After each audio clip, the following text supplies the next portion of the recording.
Welcome to Paradigm Playbook, the podcast on the business of sports.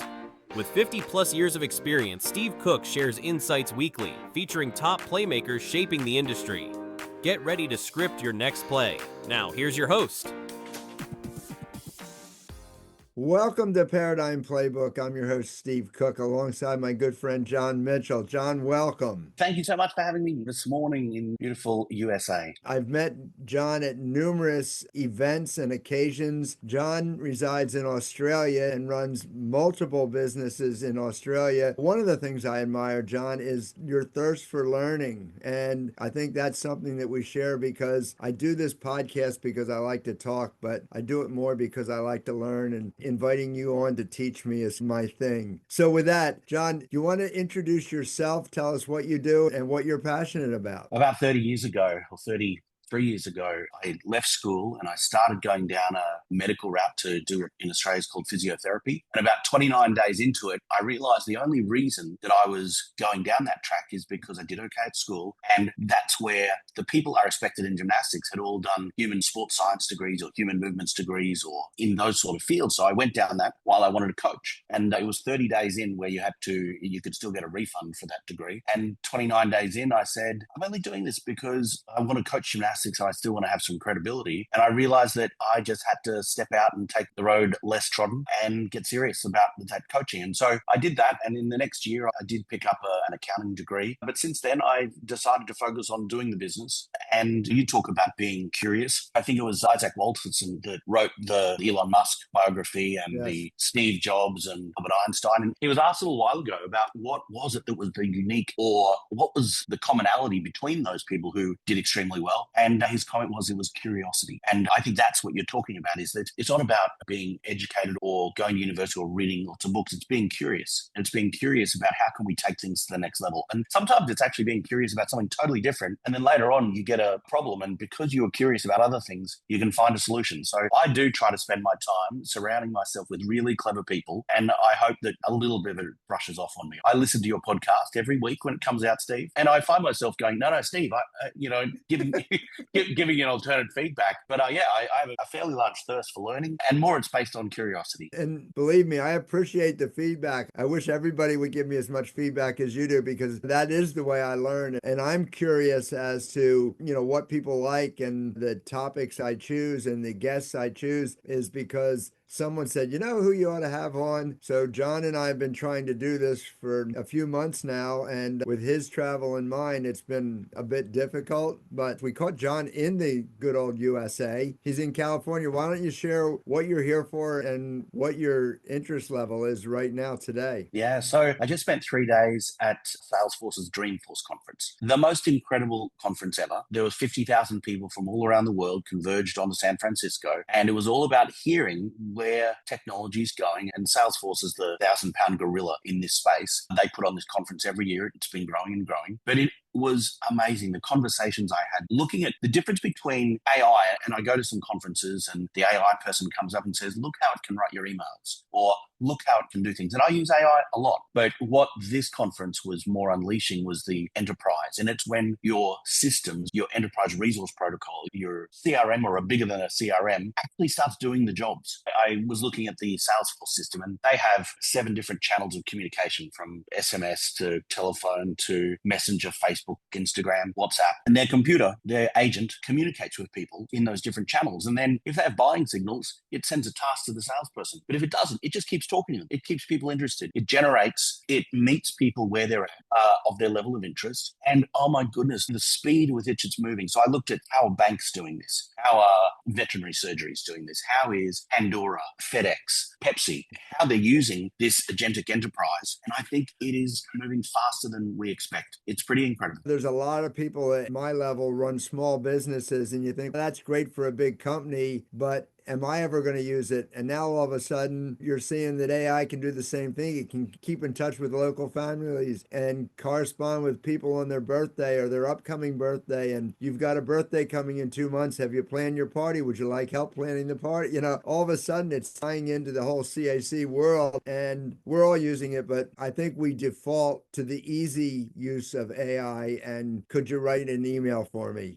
And I think what's really important is where it's going to free up up people to have deeper relationships, to spend more time where it counts. Really, I see the low-hanging fruit is getting rid of. We became, over the last 20 years, we became really tied down to protocols and systems for safety, and you need a 26-point checklist. What this will do is get rid of some of the mundane, so we, as coaches or managers or owners, can spend more time with people. We can spend more time innovating. We can spend more time moving the dial towards our goal. The fear that it's going to take away the personal connection is unfounded. And, I agree with you. It's going to open up more time for you to do those things and less time with your head in the book. Now, will it cost some jobs? Probably. But I think some of those jobs are going to allow people to elevate to the next level, or maybe force them to the next level, so that everybody has to get a little bit more creative. And creativity is still what drives every business, including the child development business. So anyway, so that's exciting. Now going back to the gyms, to Delta, I'm always amazed with people that can spin multiple plates. And I go back to the old days of the circus, where there was always one act where the guy went from stick to stick spinning the plates and kept them all going, and he gets up to 12 and then they all collapse. But that doesn't happen in business. It's like when you get up to 12, there's a self spinner and you move on to the next 12. So one, how did you get to 8 gyms, and what was the original challenge, and what's the emerging challenge of that? Yeah, there's a concept that I think when we're growing businesses is about the valleys of death. And in Australia, at least in gymnastics, I came up with some theories that said you could go up to about 250, 300 kids, and you're the center of the gym. Every parent, you know what's happening, you know what their accounts are up to. You're the head coach, you're the coach. You're looking after 3 other people at a time, and you can run a good gym. And I tell people, if they want to go past that 250 to 300, they better move fast to 800, because after that, you now need to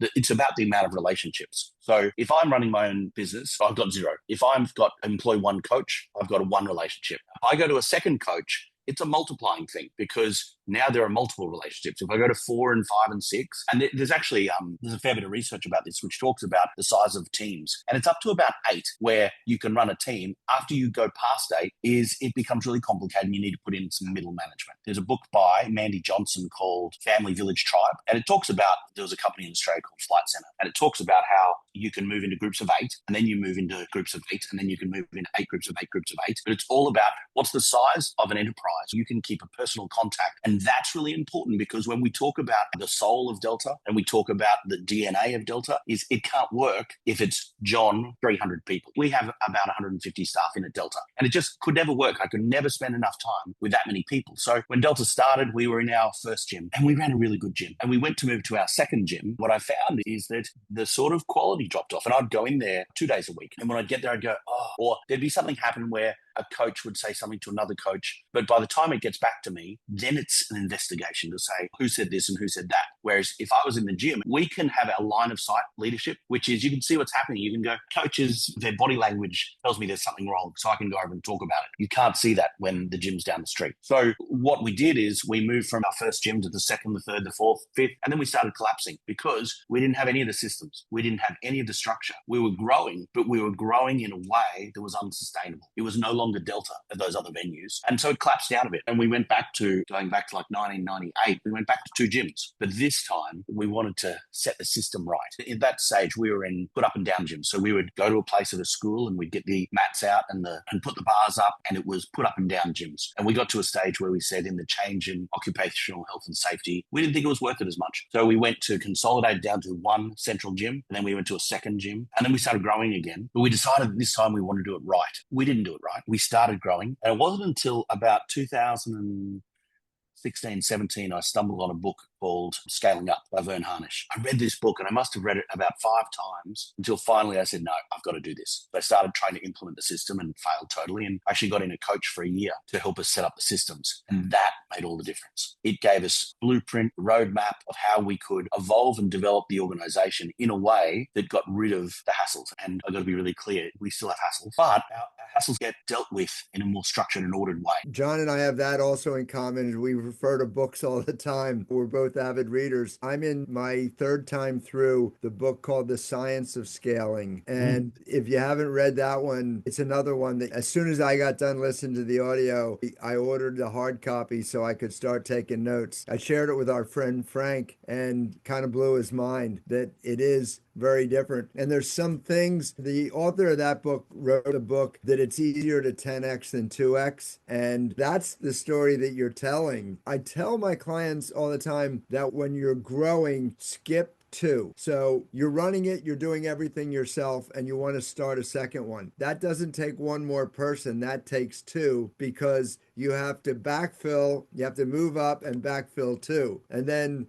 three doesn't work. You need to go to four. So if you're doing this, you have to get to the right multiples. Otherwise, you're neglecting the people that need your management the most because you're still trying to be the on the ground person that previously you accepted the fact that was a full-time job. And now you're trying to do that and manage. That's what's really hard. I totally believe if you want to grow your business, the first two places to look is one is at yourself. Jim Collins, he talks about level 5 leadership. We find in gymnastics, especially, is you have these charismatic leaders who get out there and by a force of will, they inspire the team around them. And unfortunately, that would be like at level 4, where you're a genius with 1,000 helpers and it stops. Level 5 is when you have an indomitable will and a humility. So I think number one is you need to look at how do you work on yourself to be the leader your team need. And number two is first think who and then what. I think of it time and time again. When we set up a new business 3 years ago called Progress Pathways, it's pediatric clinics for neurodiverse children. And we found at Delta is we had more and more kids coming in the gym and our coaches were struggling to work with them because of behavioral capacity or their ability to follow what we had set up. It wasn't their problem. It was we had set up a system and we had all these kids who were really struggling. I'd just done Seth Godin's Alt MBA and it was all about thinking about things differently. And I went, what can we do? And so we set up a clinic where we employed an occupational therapist and a speech therapist and a physiotherapist.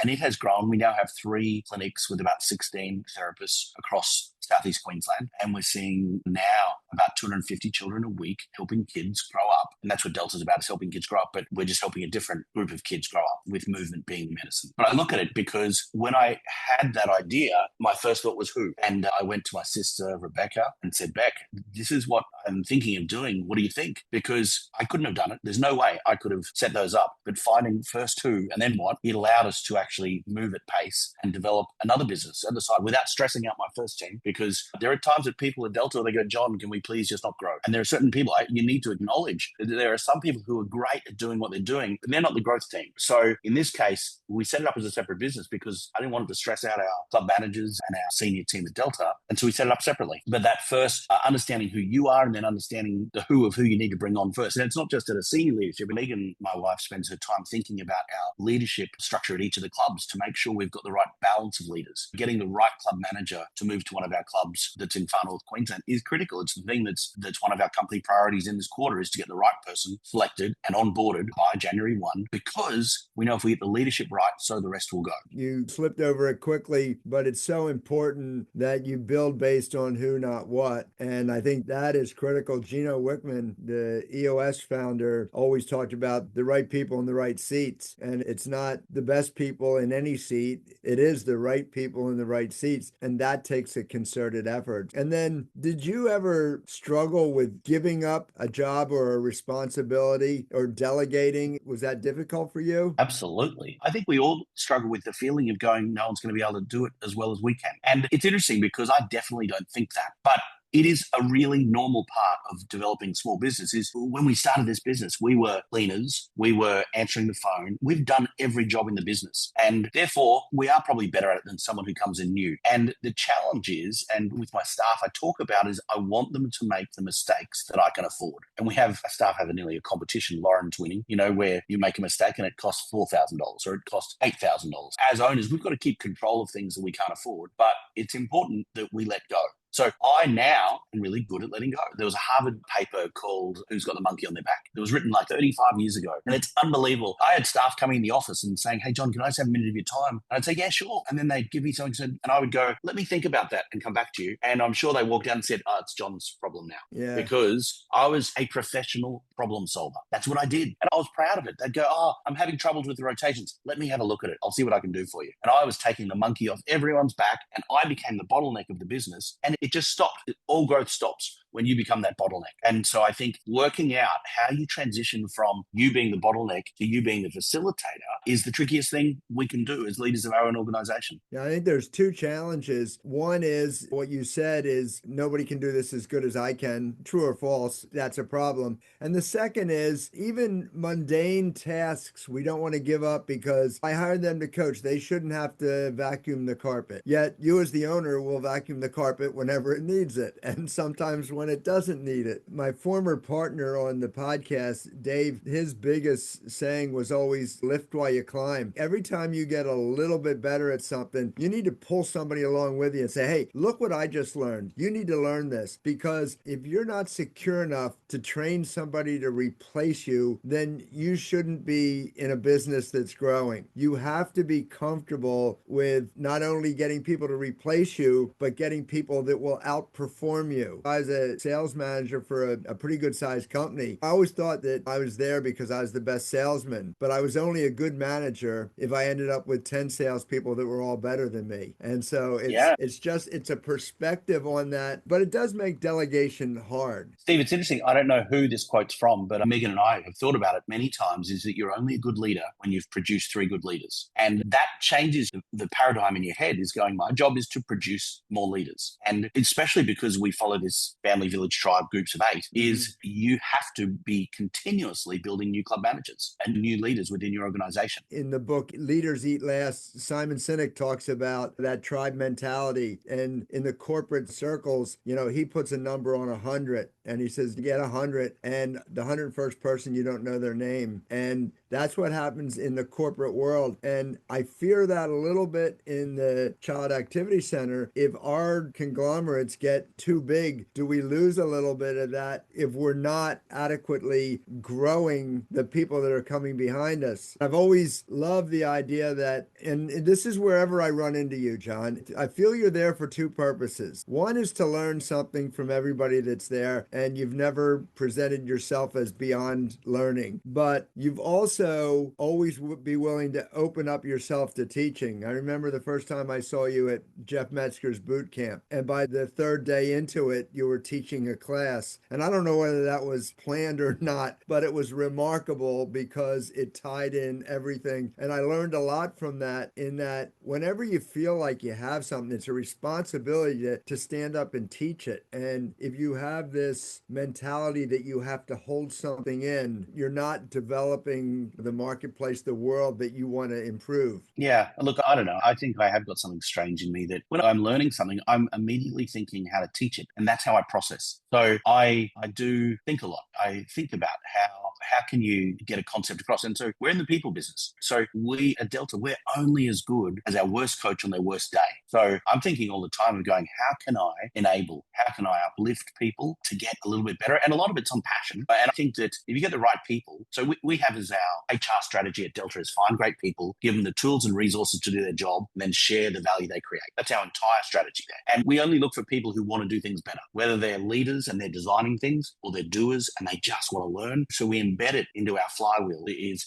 how do we get the right people on board? Because you want people who you can give them a bigger cup. If their cup's full, you give them a bigger cup. That's our job as leaders. I don't know. I think that has to be a mindset. If you want to be in a growth organization, you've got to be able to grow your people. Otherwise, it just doesn't work. So before I go into my last question, I will formally invite you to come back, and we'll find another time and we'll pick up on another topic. This is so interesting to me. But before we leave for today, what's on the horizon for you? Is it something that you learned at Dreamforce that you're going to take back and try to implement? Or do you have another plan, either smaller or bigger, in mind? Steve, I think that what we've been working on is we always go back to our why. So our why is about helping kids grow up. And I think that one of the greatest things that we need to do is we need to enable our leaders. So I look at systems and structures that can support our team. And we talked earlier about delegation, and I think universities are hopeless at teaching delegation. And I think there's a structure about how to delegate, but it always starts with the why. It's the true north, whether it be your core values or what's your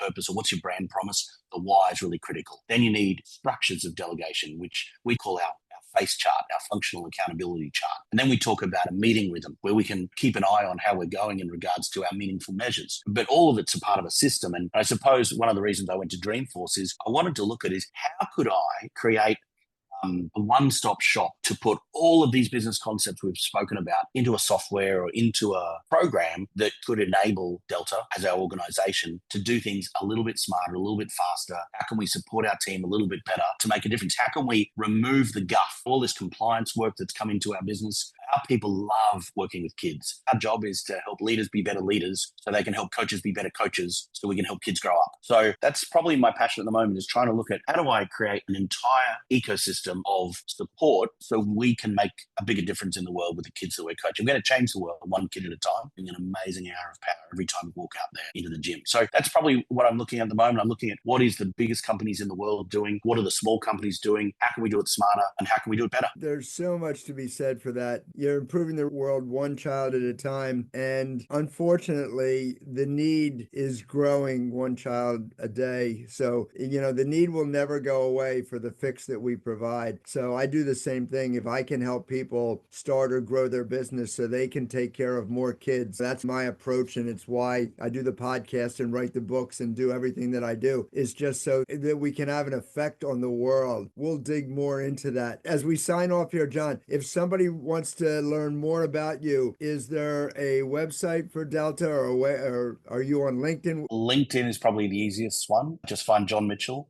Look, I do love helping build our industry. I think that we are a part of the greatest industry in the world, and a part of our mission in life is to make the world a slightly better place before you go to bed every night. And so if I can help people in building the industry, that's going to be pretty cool. Like you do, Steve, the work you're doing in your consulting or the podcast or what you put out there in the world, it just helps build people. And I talk about that when the student is willing, the master will appear. And sometimes you've just got to put stuff out there in the universe, because one day someone's going to listen and go, wow, that makes total sense. Whether it's about sponsorship or delegation or structuring your business, I think you do a cool thing. Thank you. And it may be the 10th time somebody hears it before it comes through to us. Some of us are slower. But thank you very much, John. I'm going to sign off now. Thank you all, and see you next week. Thanks for tuning in to Paradigm Playbook. Explore more at paradigmplaybook.com. Want to be a playmaker? Contact StephenJCook.com. Share this episode to spread the word about sports industry opportunities. See you next week.